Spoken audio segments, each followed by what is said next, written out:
welcome to Daily Briefing. I'm Alex. And I'm Sarah. July 18th, 2026. Today, we are tracking a major escalation in the scrutiny facing federal immigration enforcement, a historic private space launch from India, and some massive cybersecurity vulnerabilities you need to patch immediately. Also, if you are waking up with us in Parker, Colorado, it is currently 62 degrees and clear, heading up to a high of 90 with a low of 62 tonight. Sounds like a beautiful day in Colorado, but we have some heavy news to dive into first, so let's get into it. All right, turning to U.S. news, we're starting with a story out of Texas that is drawing intense local and national attention. A prosecutor has disclosed new details regarding the fatal shooting of a Houston father by an ICE agent. Sarah, this case is really putting a spotlight on federal law enforcement accountability. It really is, Alex. The prosecutor revealed that the victim, a father of three, was unarmed when he was shot during an attempted enforcement action outside his home. What is striking is the lack of body camera footage from the federal agents involved, which has sparked a massive outcry from local community leaders and civil rights advocates. And that is a recurring theme with federal agencies. Unlike local police departments, federal agents have been much slower to adopt universal body camera mandates. The family is demanding to know why lethal force was used so quickly in what was supposed to be a routine administrative warrant execution. Exactly, and the local district attorney's office is now deciding whether to present charges to a grand jury. It creates this really tense jurisdictional struggle because federal officers usually claim immunity from state prosecution when acting in their official capacity. Right, the supremacy clause of the Constitution often shields them, but the public pressure in Houston is reaching a boiling point. People want to see the same level of accountability that they expect from their local police officers. And this is not an isolated incident of scrutiny for the agency. Up in Maine, we're seeing another deeply troubling case involving an ICE agent who was involved in a fatal shooting there. His ex-wife has come forward with some very serious allegations. Yes, she alleges that he harbored deeply racist beliefs and had a history of violent tendencies that were well known to those around him. This has opened up a whole new conversation about the vetting process for these federal officers. It makes you wonder how someone with those alleged tendencies gets cleared to carry a badge and a gun for a federal agency. Her statements describe a household where extremist views were normalized, and she claims she tried to warn his supervisors years ago. That is the part that is really damaging for the agency. If there were prior warnings and they were ignored, it points to a systemic failure in internal affairs and background screening. Absolutely, and civil rights groups are already using both the Houston and Maine cases to lobby Congress for independent oversight of ICE. They are arguing that the agency cannot be trusted to police itself. It is going to be a long road of congressional hearings and legal battles, but the pressure is definitely mounting. Coming up, we look at a new cyber espionage threat targeting governments in Southeast Asia. Let's talk global news. Researchers have just identified a highly sophisticated malware framework called GoSerpent, and it has been quietly targeting diplomatic and government entities in Southeast Asia since late 2025. GoSerpent is particularly nasty because it is designed for long-term intelligence gathering, meaning it sits quietly on a network for months, copying sensitive communications without triggering traditional security alarms. Right, and the researchers who found it say the code is incredibly clean, which suggests it was built by a well-funded, state-sponsored hacking group. They are not naming the specific country behind it yet, but the targets are all key players in South China Sea diplomacy. That timing is not a coincidence. With regional tensions where they are, having a digital eye inside the foreign ministries of these nations is incredibly valuable. It shows how espionage has almost entirely shifted to the digital realm. And while governments are dealing with digital spies, the financial world is feeling the heat from a different kind of global tension. Bitcoin took a major hit, falling below $63,000. Yeah, it was a rough day for crypto. The drop was triggered by a massive risk-off wave that started in the stock market, specifically with a sell-off in semiconductor stocks, and then collided with escalating tensions between the United States and Iran.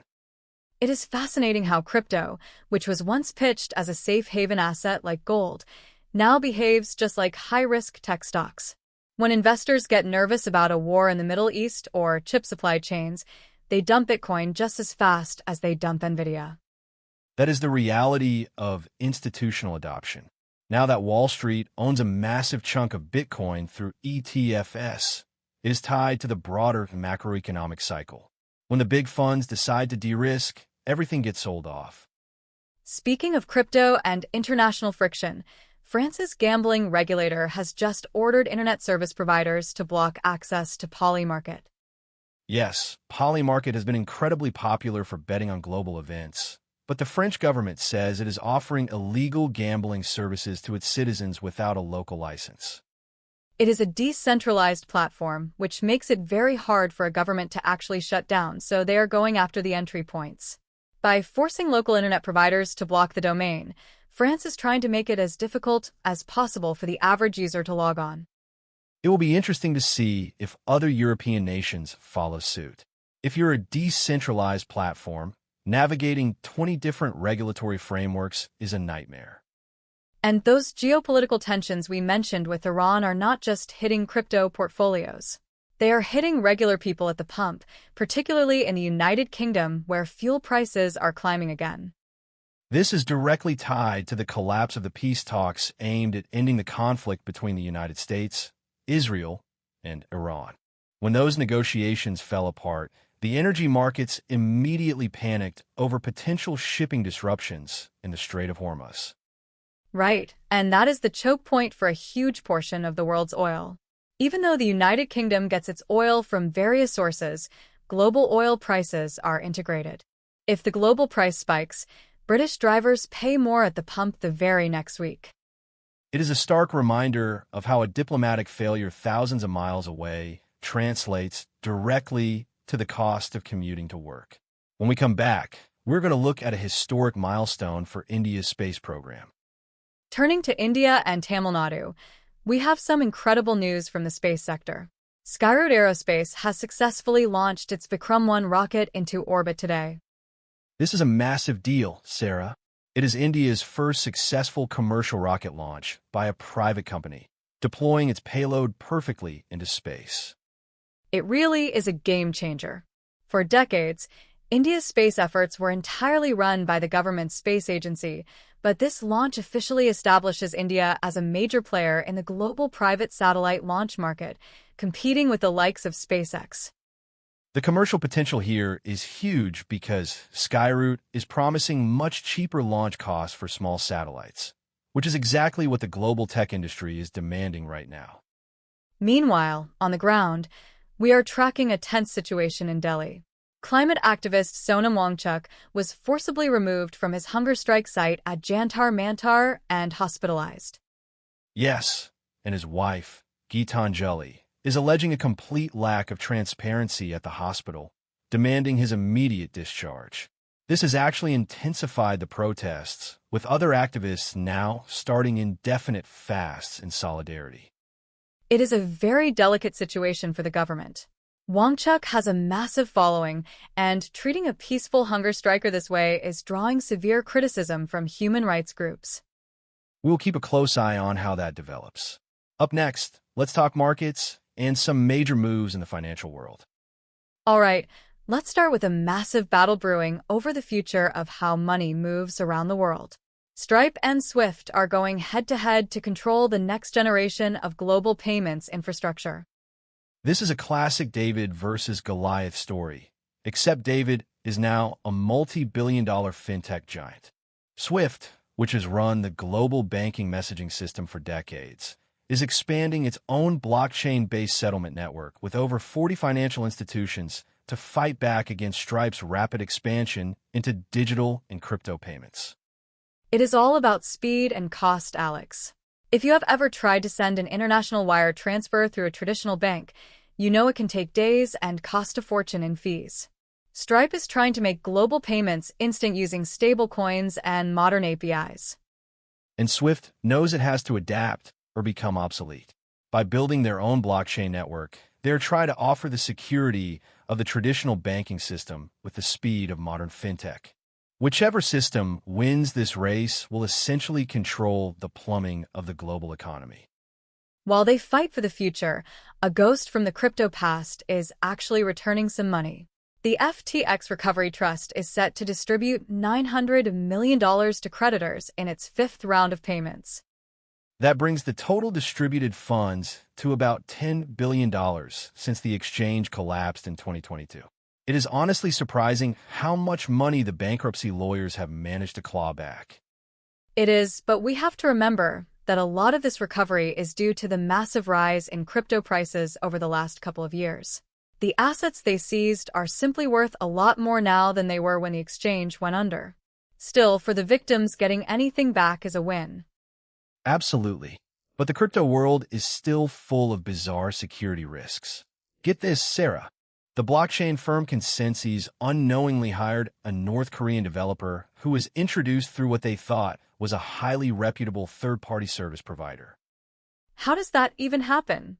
You would think a top-tier blockchain firm would have the most rigorous background checks in the world. You would think so, but these state-sponsored actors are incredibly sophisticated. They use fake identities, stolen resumes, and even deep-fake technology during video interviews to pose as Western developers. And their goal is not just to get a salary. They want to insert malicious code into the software or find vulnerabilities they can exploit later to steal millions for the North Korean regime. It shows that the insider threat is very real and very hard to detect. Speaking of cybercrime, the United Kingdom has just sentenced 2 hackers tied to the notorious Scattered Spider Group for their roles in a $115 million crypto ransom scheme. Scattered Spider has been a massive thorn in the side of global corporations.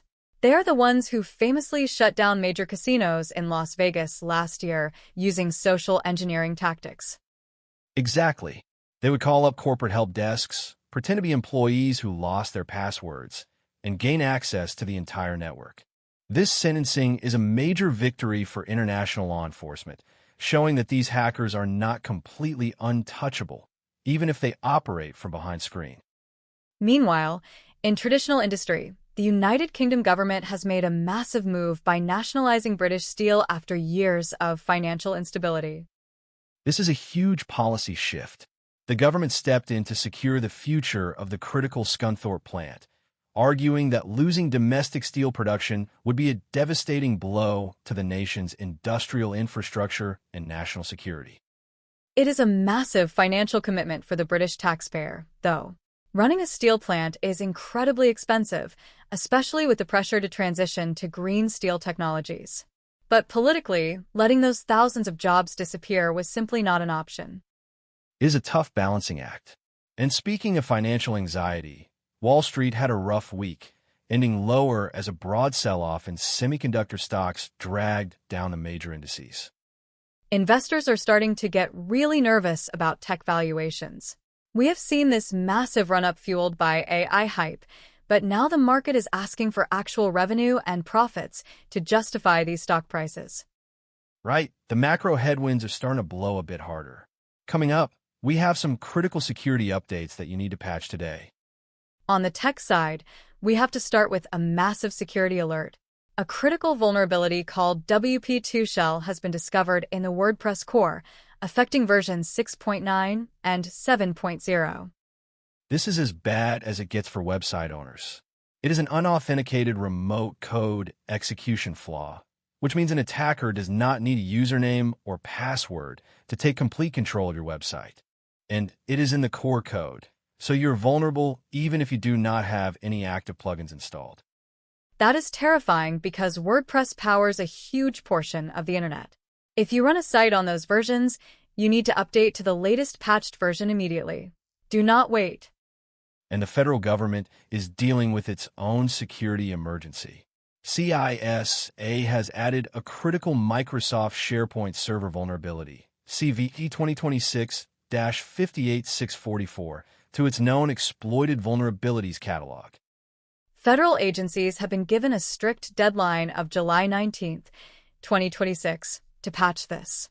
When CISA sets a deadline like that, It means they are actively seeing state-sponsored hackers or cybercriminals using this specific flaw to break into government networks.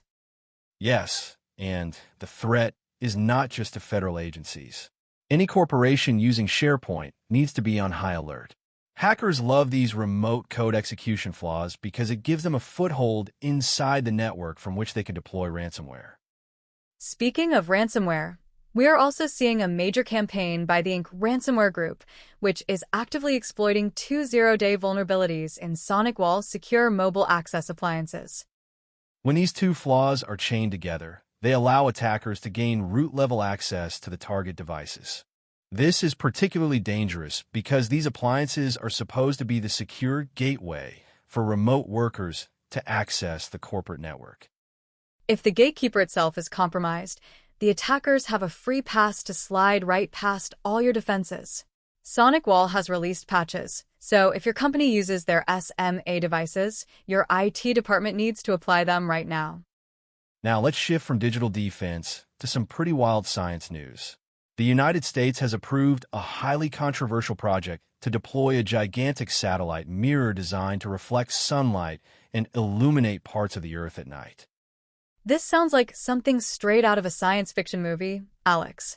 The idea is to provide natural light during disasters or to reduce electricity usage for streetlights, but scientists are deeply concerned. I can see why.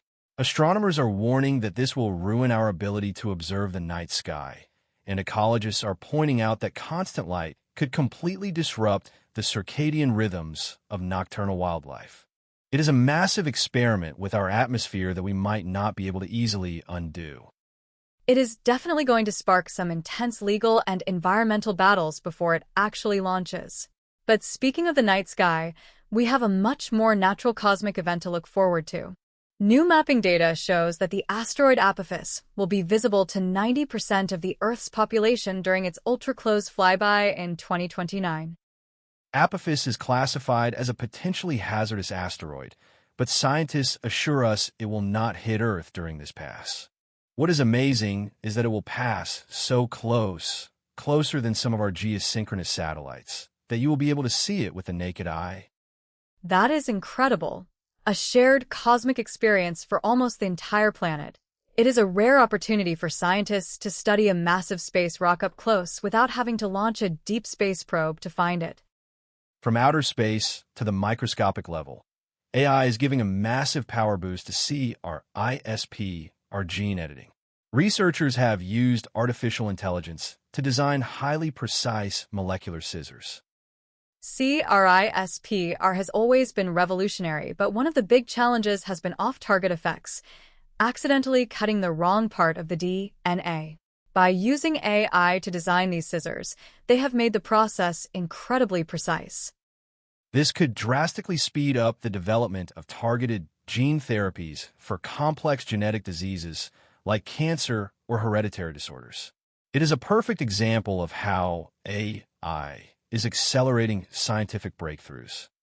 And finally, in science, the world's largest particle accelerator has successfully simulated conditions from the early universe, just after the Big Bang.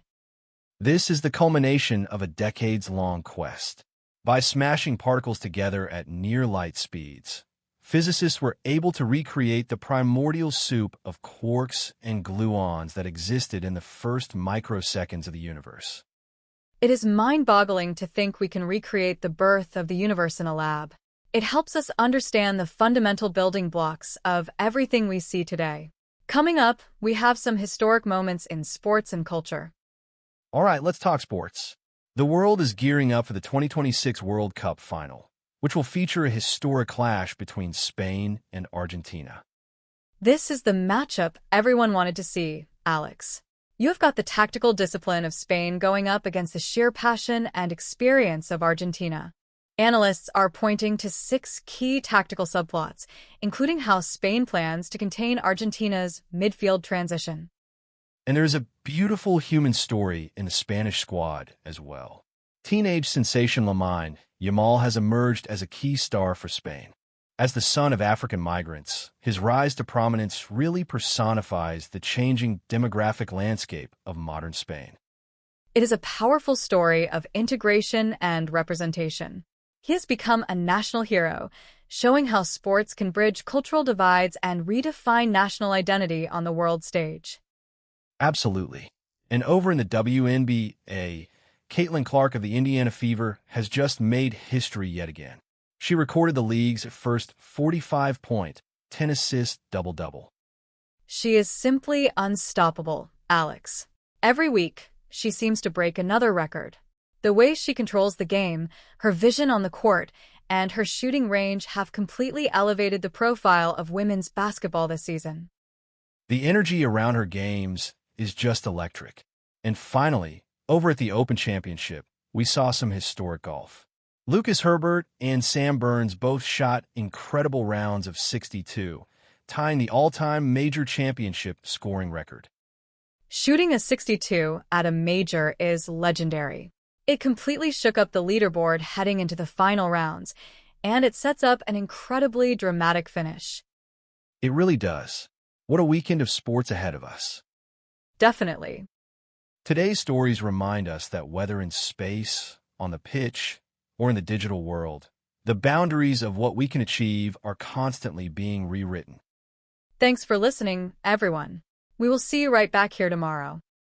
Take care, everyone.